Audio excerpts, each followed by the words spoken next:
For the ones who get it done, the most important part is the one you need now. And the best partner is the one who can deliver.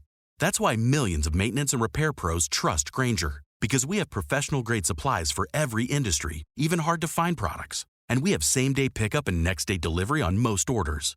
But most importantly, we have an unwavering commitment to help keep you up and running. Call, click Grainger.com, or just stop by. Grainger, for the ones who get it done. Follow the money. That's what I always say. You always follow the money. Yeah. This is Follow the Money with Mitch Moss and Pauly Howard on VSiN. Welcome in. It is Follow the Money here on VSiN, the Sports Betting Network. Mitch Moss, Pauly Howard with you. Busy hour coming up. More baseball numbers in 15 minutes on tonight's card.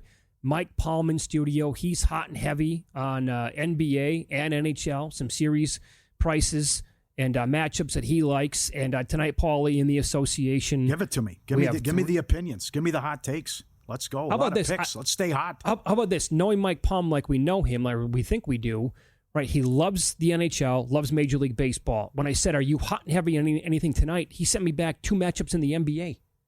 Like, okay. That's surprising. All right. We'll take it. Yeah. Well, last night was, again, solid in the NHL. Too bad with the blowout at night, but we talked about how they staggered the games, which was lunacy. I thought New Jersey deserved a better fate. They outplayed Carolina. You're tied 1-1. You're on the power play and give up a shorthanded goal. Can't happen. Oh, it was a beautiful shot under the crossbar. Anderson was great. There was a phenomenal 5-minute stretch in that game where the scoring opportunities and the chances and the saves back and forth, and how Anderson played was great. So I would not lay the $1.60 with Carolina on the road in Game 3. They did win last year in that spot, up 2-0, went to New York, beat the Islanders, lost Game 4, beat them at home. I do think Ottawa beats Toronto in Game 3. Ottawa outplayed the Leafs, although you can't argue that the 2 goals were soft. The one where own goal off the skate, and then the stupid turnover behind your own end. That was just laughable. But good job to get the winner by Domi in overtime. I think Ottawa's going to win Game 3. Don't know what the Knights should respond in that one. But I think 2 statements were made last night. Yeah. I personally... Florida, I couldn't believe that. Well, that's one of them for sure. Mm-hmm. And as a result now, they were, again, like minus 115 to win the series, and they do not have home ice here. Now they do after last night. But they moved to minus 210 in that neighborhood to win the series now?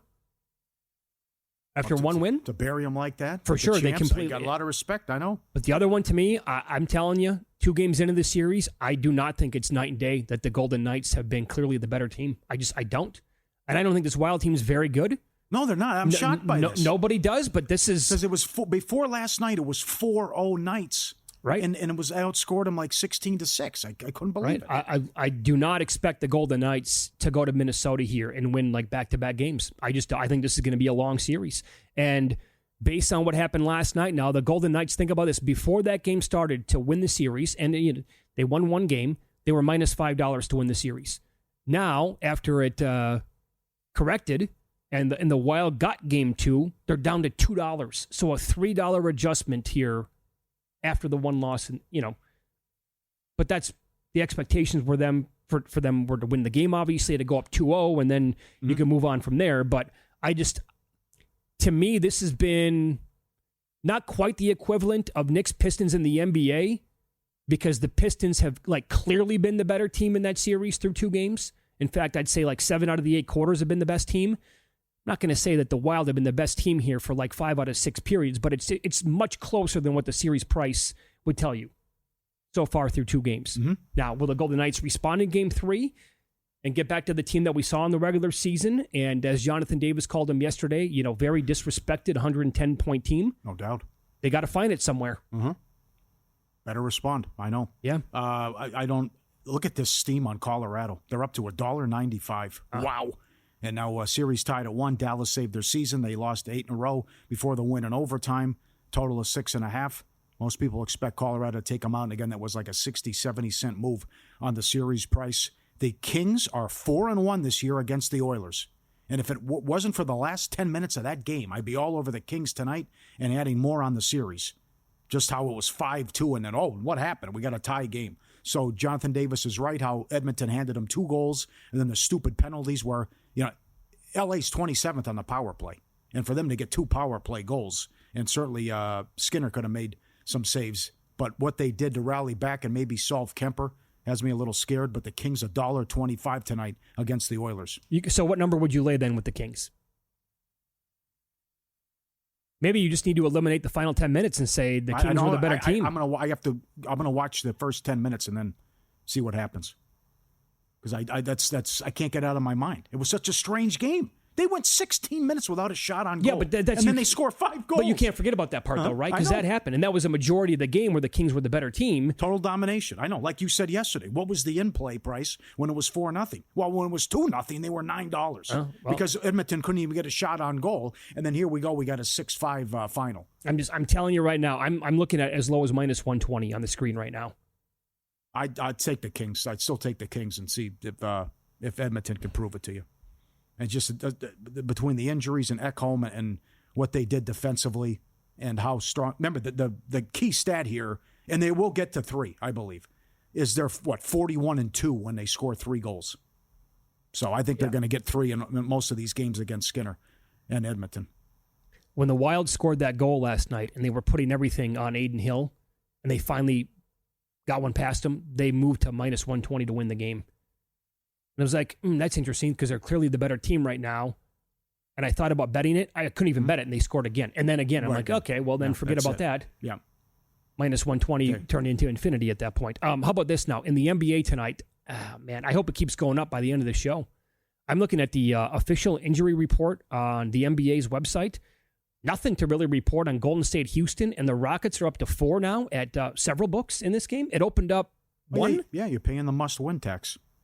Yeah, I can't do it. They might cover, but as bad as they looked in game 1, and as I said earlier, though, this is a veteran group that has rings, and they're not going to sit there and say, well, okay, we got the split, mission accomplished like Minnesota did. Golden State will not do that. Now, Houston can't be any worse offensively other than Sengun, but the lights certainly were too bright, and when Curry is knocking down those shots, now your comeback is Butler maybe won't do that again, but Butler and Curry were awesome in the game 1 win. But then again, they're up 23.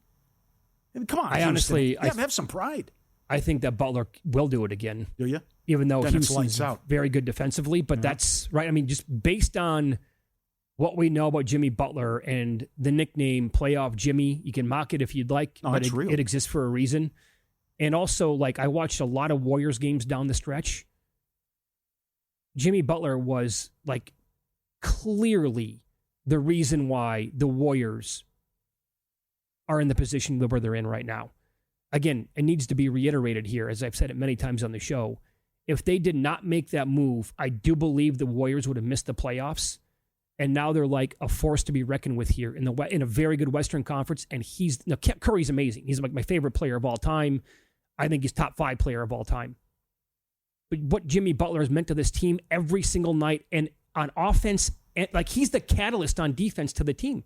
Forget Draymond Green. And if he wins Defensive Player of the Year, I'm going to burn I'll break something at the house probably because it'll be a travesty. But that's neither here nor there. Like that guy is so important that I expect it from him every single night now, Butler. You weren't on the air. You got to be. Dort wasn't even a finalist. I don't even want to comment because I'm probably going to swear and I'll get fined and then I'll probably lose my job. And they can't give it to. I would say this. If I had a vote, now I would have won a lot of money to Lou Dort. I would not have won a lot of money to Amen Thompson. I would have voted Amen Thompson to win the award. Mm-hmm. I also would have had Amen Thompson, Lou Dort, and Zubac as my top 3. Yeah. I would not have had any of these finalists in my top 3. The fact that Dyson Daniels is in the top 3 when Wemby couldn't win it last year, when it was all about the counting stance, didn't matter because Gobert, and Marcus Smart won it a couple years ago. And I'm going to go down this path, and the voters are a complete joke. So, anyway, that said, I think the Warriors catching 4 here. I don't hate it. How about the Heat getting 12? You needed Jerome to have a great night, score 28, and that is still a misleading score. And then that's still a tight game in game 1. Mitchell played well for Miami. They had no answer for Hero and Bam. I love the over. Love it. I totally disagree with this move. Every Miami-Cleveland game has gone over this year on this number. I don't understand it. And just based on pace and how they play, and they scored 120 points in game one. Donovan Mitchell has been great against Miami in all these meetings. But I like Hero over 2.5 made threes. Maybe Miami. That's a lot of points here against this Miami team with Heat culture, and I just think the total's too low, and it's going to go over again. Yeah, so I would fully expect Hero to have a major role in this series and probably go over a lot of these games because it's going to be up-tempo. And especially if they're doing a horrible job guarding him. Exactly right. And they don't have the guys who will be able to slow him down. I do think the Cavaliers can neutralize Bam, though. I would hope. I don't think Bam's going to go. Yeah, I don't think Bam's going to have like monster games every single night. You got the number one offense in the Cavs, and both teams are top 10 defensively. But that certainly didn't play it that way and show in game one. And right. I have to take the points with Orlando. Celtics a little bit like the Knights. They screw around and they make stuff interesting when it doesn't have to be. So Tatum doubtful. The line telling you Tatum not playing, down to 10.5. Only 2 guys showed up for Orlando. That's all they really have. But with Banchero going off, who scores for Boston now? And that's a lot of points. And remember, they did go 0-2 this year against Orlando when Tatum didn't play. Well, do you want to go under again? Although it's moved again, 5 points here? 196.5? Too low now. Throw back to your favorite era in the NBA? 90s and early 2000s? How about Porzingis over rebounds? Because without Tatum now, he should at least get to 7. Okay. But then, White went for 30. You got Pritchard. Holiday will get more shots. Horford's pissed off, too. He was outraged at what they did to Tatum and with some of their hard fouls. So I took the Magic in game 1. It was a loser. I don't know if I want to do it again tonight, even though there's no Tatum. Yeah, well, he's doubtful. And then it was a tight game at the half, and then it's like, okay. They let it to half, didn't they? Magic let it to half. One, and then it's like, let's get down to business and get serious, and then they did. All right, more on tonight's Major League Baseball card is up next. A lot of hype, preseason expectations on a team again this year, and they have failed miserably. The struggles could easily continue tonight. I'll explain why coming up next.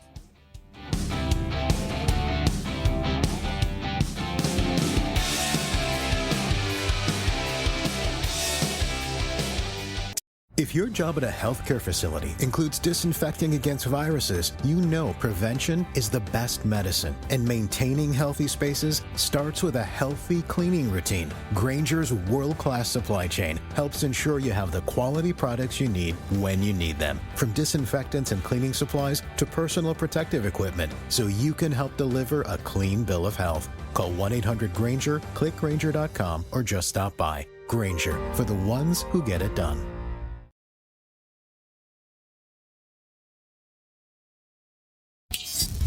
This is Follow the Money on VSiN. Mike Palm will join the program coming up in 15 minutes. Hot and heavy, he told me. NBA and the NHL tonight. And also a lot of these awful road teams in baseball are getting smoked when they play away from home. Happened again yesterday. It did. So these two teams are not awful. They're the exact opposite. They're playing tonight again in Wrigley. Baseball Reference. I saw this, I think it was on Monday, via their projections. The Cubs at the time, highest % chance to win the World Series.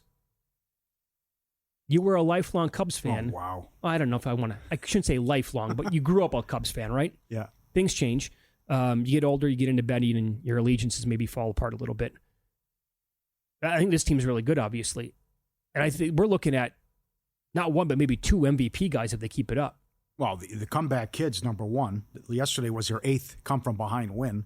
Plus, they've scored 10-plus runs in 7 games. That's nuts. I know. They should run away with the division. But, again, the Dodgers are so good. It's just, between the injuries to the starters and the bullpen keeps blowing games, they should have the best record in baseball. And now we have a sweat for most wins here in April. How wild this is getting. But that's another bad loss, and you blow a 3-run lead in the 8th inning. But I would look at one prop with Hernandez, who's hitting .450 against lefties, if they can touch up Boyd today. But I guess it speaks to, number one, how good the Cubs are, the offense, and then who the Dodgers are throwing as it's a bullpen game. Right. It sure is. One of the guys I meant, and I referenced there for the Cubs, would be Kyle Tucker. I don't have a bet on him. His number's a little bit too short because the competition's so good in the National League. But if he stays healthy the entire year, boy, oh boy, he's going to have a great case the way it appears. He's playing great ball. I will point this out. They're throwing Matthew Boyd today.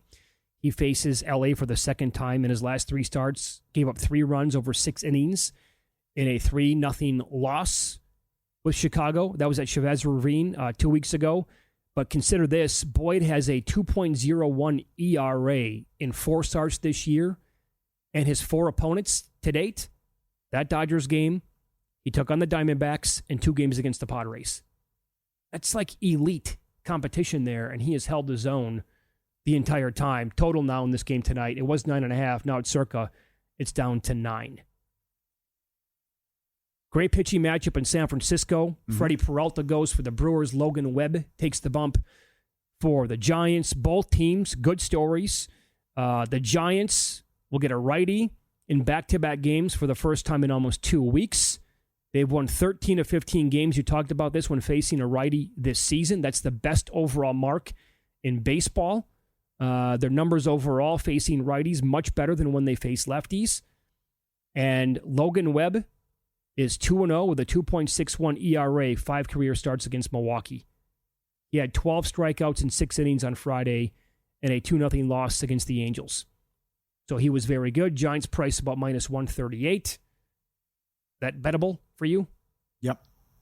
I really can't. Freddie Peralta's having a really nice season, but I still can't really trust that guy. Sure. There's a lot of candidates here for G-Bank Best Bet, though. You want to keep riding the A's at home, the night game over, and also with the Nats, fade the Orioles? Well, do those? You want to go, okay, we could I think split it up maybe several different ways in this A's game at home.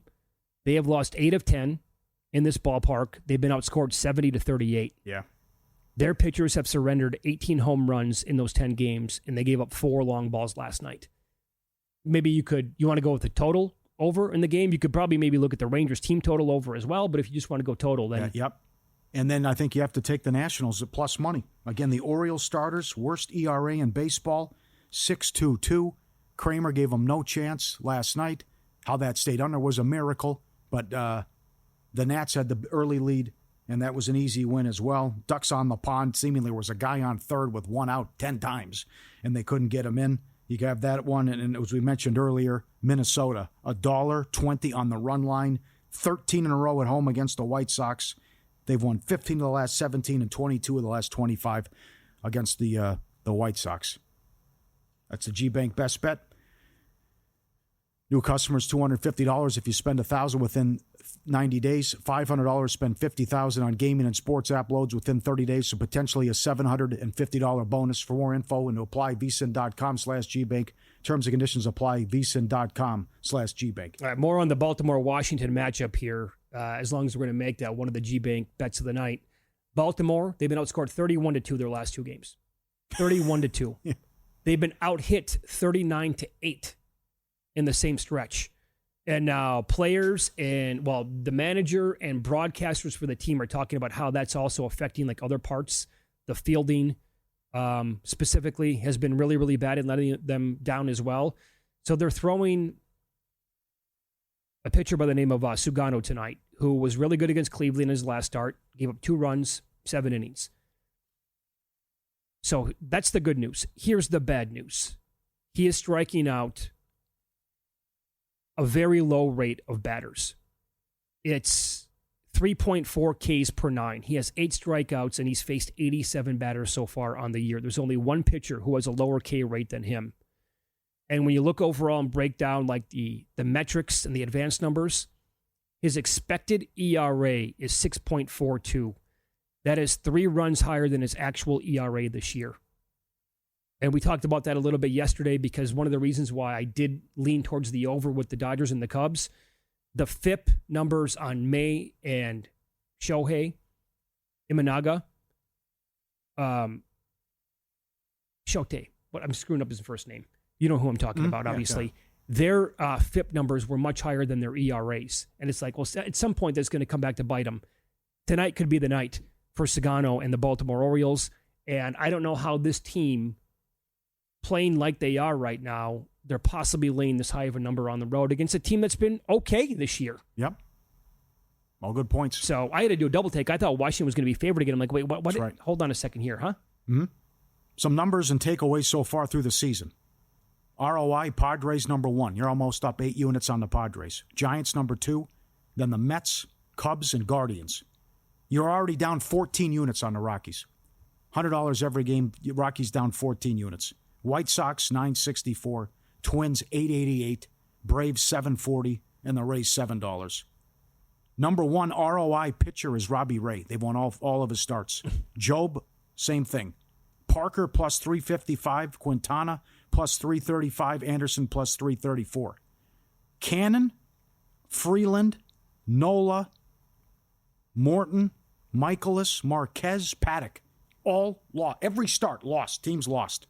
You're down 5 units with Cannon, Freeland, Nola, Littell, Morton, Michaelis.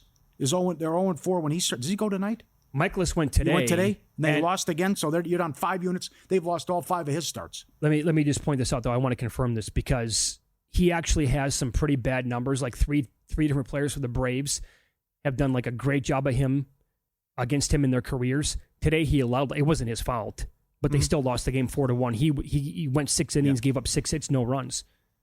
So that was a surprising. Even though the Braves won, like they've hit him really, really well. Yeah. As you mentioned earlier, Marquez has been terrible. The Rockies, big dogs in Kansas City. And Paddock goes tomorrow for the Twinkies. Every Sonny Gray start's gone over. Every start for Hicks has gone over. Springs, 4-0 to the over. Morton, 4-1. Verlander and Kikuchi, also 4-1 to the over. Lugo, Lively, Canning, 4-1 to the under. Mize, 4-0. Bassett, 5-0 to the under. Every start has gone under. And Alan Porter, 5-0 to the over when he's behind home plate. All right, very good. Also, the Red Sox are in action again tonight, taking on the Mariners. Their starters have been pitching really well. Yeah. 4-0, 1.59 ERA across the last 7 contests. Newcomb is going tonight for the Red Sox. Keep this in mind. Dylan Moore, who was named the AL Player of the Week for Seattle, leads the majors with 5 homers against lefties on the season. His slash line is 429, 538, 1143, which is absolutely preposterous in a great way. So he's been terrific, but the Red Sox now picking it up a little bit. Took him a little bit of time here to warm up, but we're finally starting to see signs now of that team, turning it around a little bit. Paddock's 230 tomorrow. Oh, man. Oh, God. Well, all these numbers are... I know. Look at Kansas City. They're 280. It's right. I mean, it's just, if you're going to lose every road game, right? What was that? 3-4 years ago? It was Arizona and somebody, right? I think it was Colorado. Yeah, they couldn't win a road game. It was both teams, I think, in the West. Yep. Colorado 1-12, St. Louis 2-11, White Sox 1-10, Atlanta 2-10, Tampa 0-4. Yeah, I'm on a. I don't do this very often, but I'm on one of the parlays that I played tonight was Royals at home, fading this Rockies team, and the other one is the Twins at home against the White Sox. Gotcha. Had to do it. Yep. Should have done it yesterday. I got a little cute with the alt runs with the Royals. They couldn't really score. And then the pitching blew it for them late in the game anyway. So, but I think they come back and take care of business tonight in that spot. So, all right, let's follow the money here on VSiN, the Sports Betting Network. Mike Palm is the VP of Circa Las Vegas. He's going to join the program coming up next. He likes a couple of matchups in the NHL and the NBA. And are they getting smoked every day in baseball with so many of these home teams winning, especially against really, really bad teams on the road? We'll ask him next here on VSiN.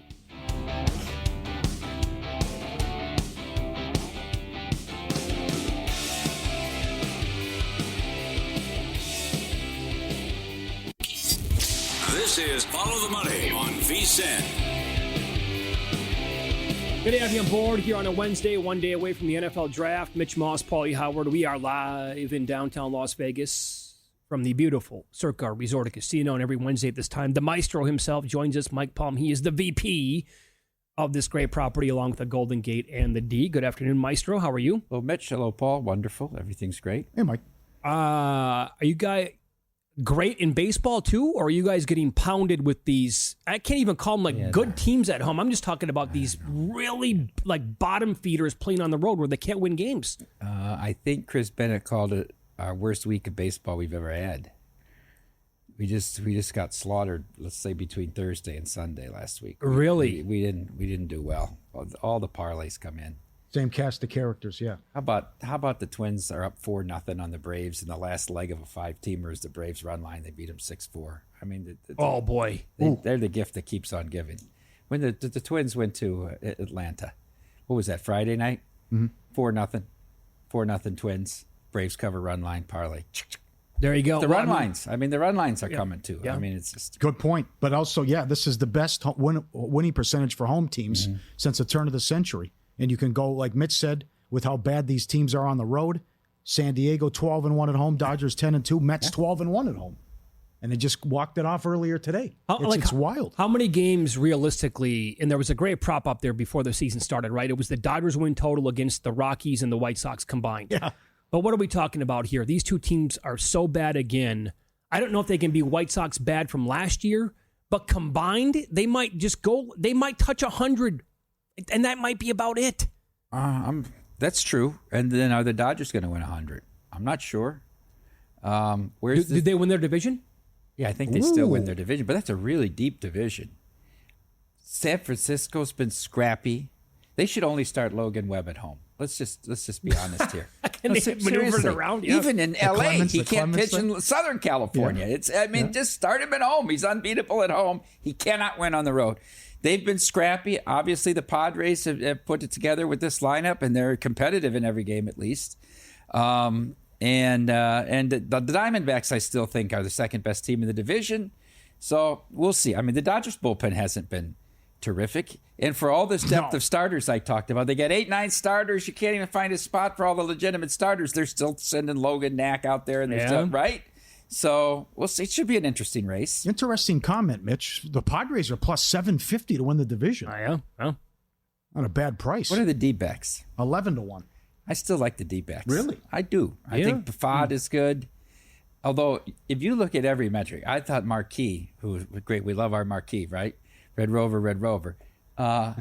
They've when Burns started on Friday, was it Friday afternoon in Chicago? I mean, every inning, the stats they put up on Burns, he's fallen off the table in the last two to what he was 3 years ago or 4 years ago with the Brewers. I mean, every single metric is way down. It's worse. So, but I like this Diamondbacks team. I think they will be second in the division or better. I couldn't believe it when some projections had Corbin Burns as like the fourth, maybe even the fifth starter on the Diamondbacks this year. I'm like, what? That can't be right. But could be right. Yeah, could be right. The kid from Reno, Fafad, is very good, or Fad, however you say. I hear everybody pronounce it differently. Yeah. Okay, so I texted you today. I was blown away by this because you love baseball, you love hockey. I said, Mike, what are you hot and heavy on? You responded with two matchups in the NBA. Well, I bet both. I bet one of the series. The other one I didn't bet, but I'm thinking about betting. The one I didn't bet is the Pistons and the Knicks. Now, just to my overly educated NBA mind, I thought this was a heavy series price at $360.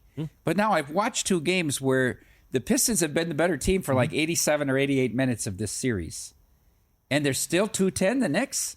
What am I to believe, my lying eyes or the sharp bookmakers that we have working here? What's your thought? The Knicks are in trouble, big time. And I thought $4 was too high as well. Beasley and Hardaway went 1 of 14 from three, and they were 6 of 27 as a team, and they still won the game. And it's a lot of Brunson and not getting everyone else involved, and the Knicks score 94 points at home. It's definitely panic time. I could not understand the price, Mike, when it opened up. I thought the Knicks is a $4 favorite. And again, as Pauly called it the other day, the kiss of death. I mean, clearly, the pundits are going to pick the Knicks to win the series going away, and that's exactly what they did. But really, you never even heard a case for the Pistons to make it interesting, which never made any sense to me Meanwhile, whatsoever. this was the only team that played hard every game during the regular season, this Pistons team. Oh, and if you watch it again the other night, I thought the tenacity and the hustle, like they were just crushing the Knicks where it met, like the intangibles. Are the Knicks going to be able to have Campaign come back and rein in three-pointers in the third? I mean, that's not happening again. No. I think the Pistons are live here. You got 10 points out of Cat, 10 out of OG. I think they're very can't live. Move his feet on defense. They got a big problem there. Yeah. That's going to be fun tomorrow, and I think they're in trouble. What's the other one? The other one is the T-Wolves. I really thought that this series was close to a pick. I'm going in. Damn right, yeah. Right? I mean, these two teams are very close to even. Look at the way Minnesota finished the year. And then they come out and played very well in game one. I want to read you this quote, though, because I think Chris Finch said something that was very astute that leads me to still love Minnesota in this series. Mm-hmm. This is what he said after Game 1, heading into Game 2, the day off. When an underdog wins Game 1 on the road, it takes a lot out of a team mentally, and they usually lose Game 2 because they can't match the intensity and desperation of the home favorite. He said, if we don't match their intensity, especially from the veterans like LeBron and Luka, we will get run out of the building. If we do match their intensity, I like my team and our chances not only in Game 2, but in the rest of the series. We are a mature team that is fully aware of what Game 2 means. The fact that they were down 22 in the second quarter and could have got blown out by 40 in that game and came back to make this a game in the second, I still think they're the better team, and I think they win the series. Well, so I like my plus 185. That's the number you got, huh? Yeah, yes. Good price. Okay. That fluctuated up and down before the series started. They've scored 94 and 95 points. Yeah. This whole isolation and just stand. I'll tell you another thing. I love the guy, but LeBron looks old. A little bit. He does. But he made some big plays last night. He made a lot of good hustle, smart plays last night, finding guys, keeping possessions alive. But what good is he? He's just going to stand in the corner, though. And I'm going to watch Reeves or Luka go one-on-one. Yeah. So if you said the Pistons have been the better team in that series for like 88 minutes, right? You wipe away the first quarter. You can't do this, but if you wipe away the first quarter last night of Lakers T-Wolves. Yeah, they played even the rest of the way. Exactly right. Mm-hmm. So the T-Wolves have been the better team here for name the minutes. It's been a lot. It was interesting because I listened to Redick's interview before the fourth quarter of Game 1, and he said, they're not doing anything to us schematically. It's not X's and O's. We just haven't matched their intensity. You know, there is a history between Finch and Redick. Finch was an assistant on the team when Redick played with the Pelicans. So I think these two know each other a little more than people give it on to. But I still think I think both these teams are worth an in-series bet right now. Well, because look at this now. The Wolves were as high as minus 150 to still win the series before last night. Mm-hmm. They lost the game. They're still favored right now. Yeah, you could have come back with the Lakers for the series at plus 115 or 120 last night. Right? And then locked up that middle. But I really do like the Wolves to win it here in this one. Oh, yeah. Okay. Yeah. How about in the NHL? Oh, yeah. I have to be concerned if you have Tampa Bay futures. What happened? Vasilevsky was horrible. He was. He should have Cooper should have pulled him when it was 4-1. Yeah, the fifth goal was he's just standing there. He just stood there and then he went like this. Yeah, how about that? Well, that's what he did. He did. He didn't move it. He let him shoot into the empty net. He did. But I thought the first goal where he tapped it in that was a bad goal too. He didn't square his shoulders around to that. And here's the thing. You think of this series. Now, one of these two has gone to the finals the last 5 years.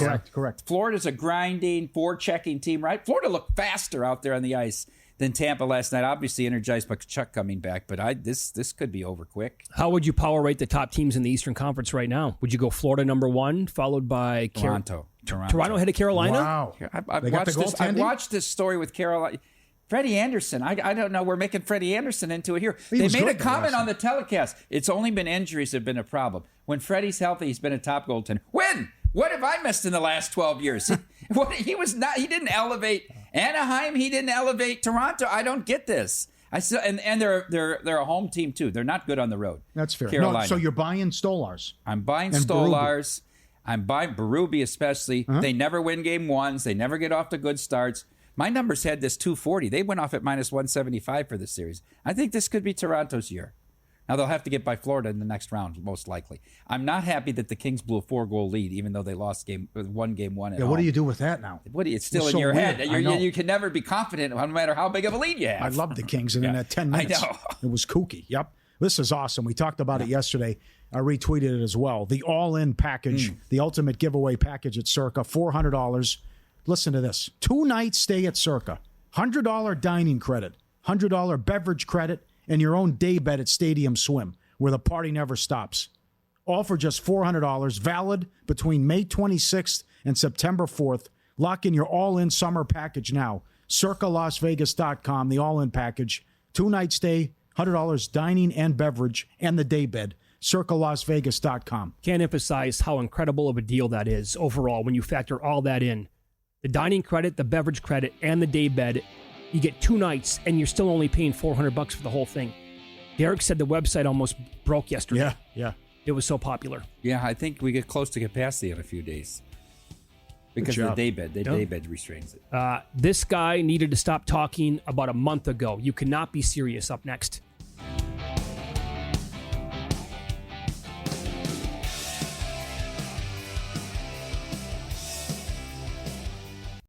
For the ones who get it done, the most important part is the one you need now.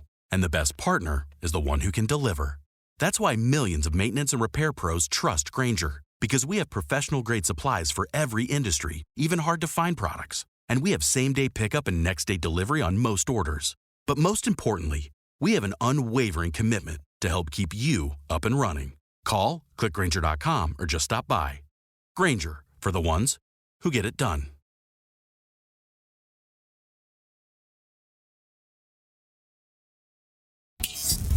This is Follow the Money on VSiN.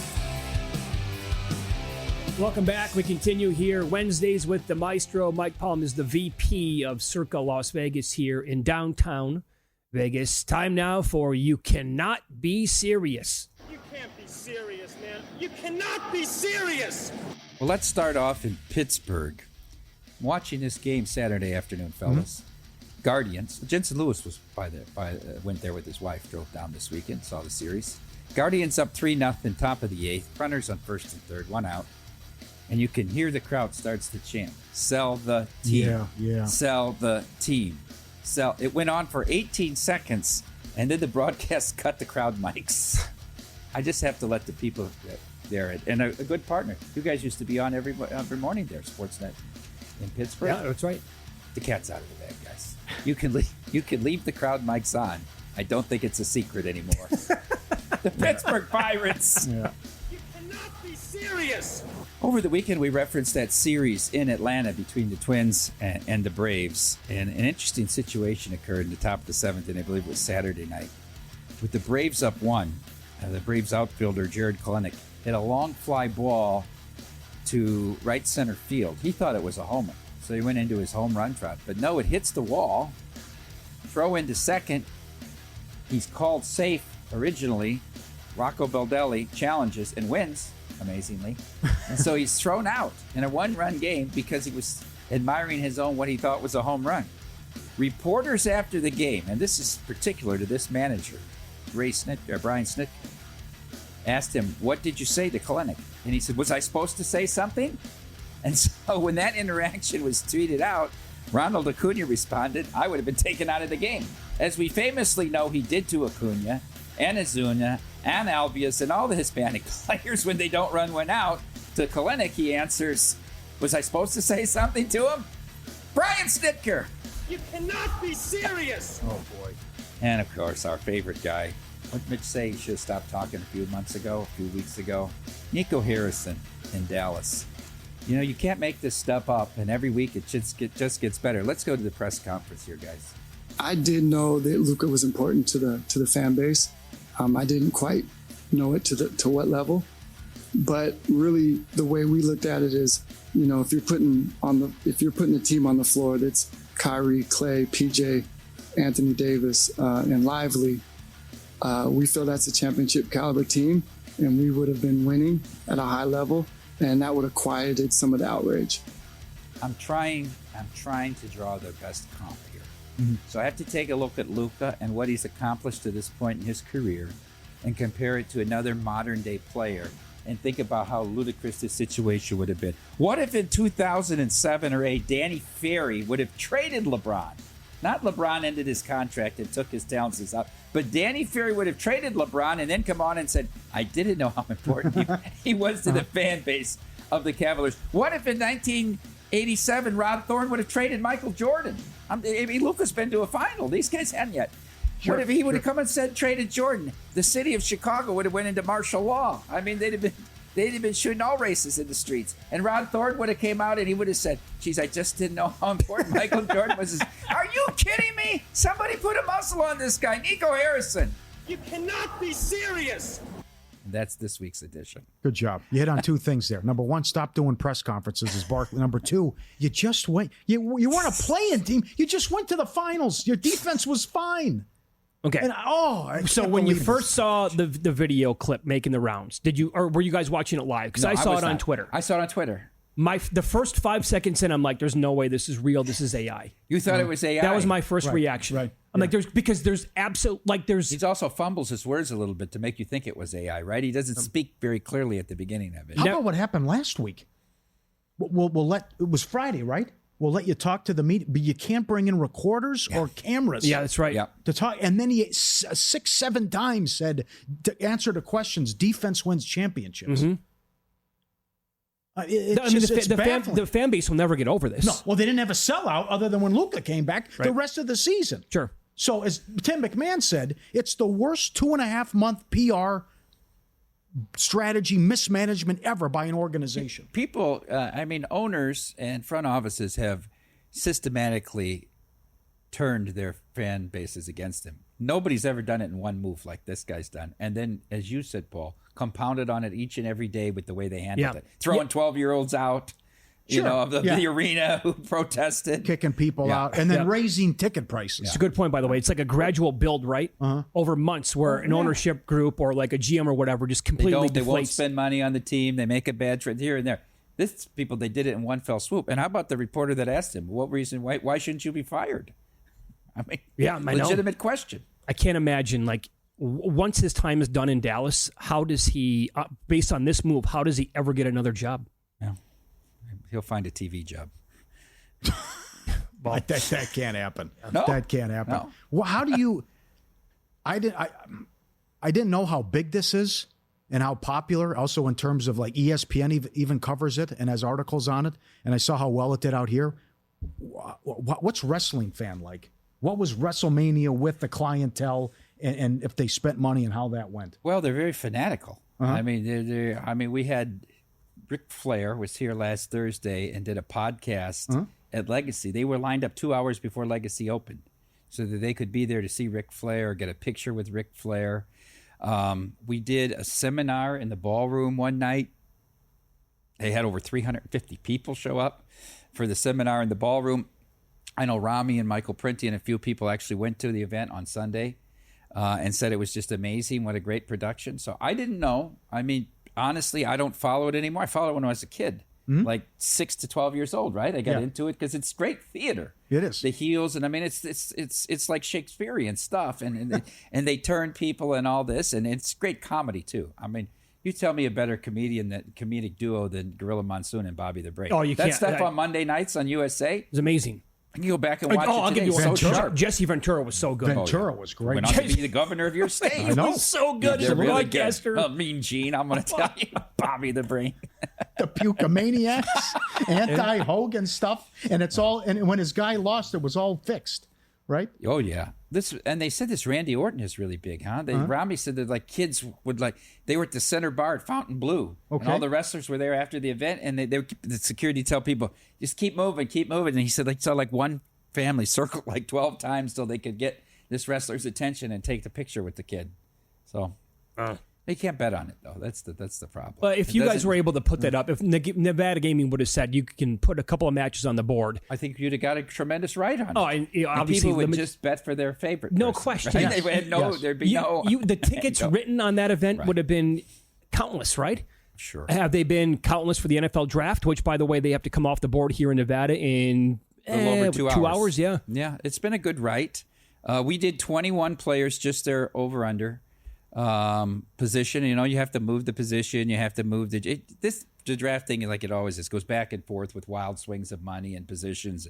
There's a new story every few hours and people move. So we've still done a decent amount of right. And, it's small limits and taking, 300, 400, 500 a pop. But not bad. And then, we'll find out. And hopefully Derek won't be crying in his beer too much when everything wraps up tomorrow night. Do you have a prediction? You have a hot take? I have. I think Ashton Ginty is absolutely very fascinating story, right? I thought I was going out on a limb by saying, the Bears could get him at 10, and he was the favorite to go 10. I've seen people now betting him all the way down to 3 and 4. And he's not going to get by the Raiders at 6. I just think that's a fascinating story. A lot of these teams up at the top don't want to be drafting there because if they need a quarterback, the quality of the quarterback they're going to draft is not a top 5. I think most teams in that range would absolutely prefer to trade out and move down at some point, especially when you keep hearing from the so-called experts, like this is a 3 superstar draft, if you will, or 3 players that would grade out extremely high no matter what draft they were ever going to be in. And that's Hunter, Abdul Carter, and then Ashton Ginty. They're probably wrong on that. Like other guys are going to pop and shine at some point, but going into it anyway, that's the thought. You think Cam Ward will be a... Who knows? Honestly, coin flip? It's 50-50. Yeah. It's like all these 50-50. Yeah. Is there a chance that Sanders doesn't get drafted in the first round? That's in play. ESPN bet has -120 that he's going to be a second-round pick. Wow. Isn't that fascinating how this market moves so quickly? Well, remember, curious timing with the article today. With remember last year, probably about a year ago, not quite, he was around even money to go first overall.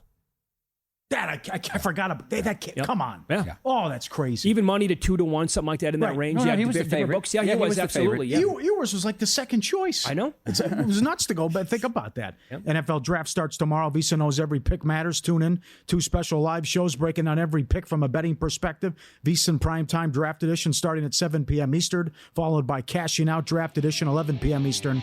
Check out the NFL Draft Hub on the Visa Watch app.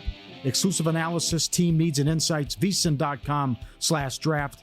VSiN.com/draft for full coverage. Great job, Mike. We'll see you again tomorrow for the draft. Then. See you up at Stadium Swim. Stadium Swim. Thank you. Going to be hanging out there watching the event. A perfect example of what a good coach brings to the table on full display last night.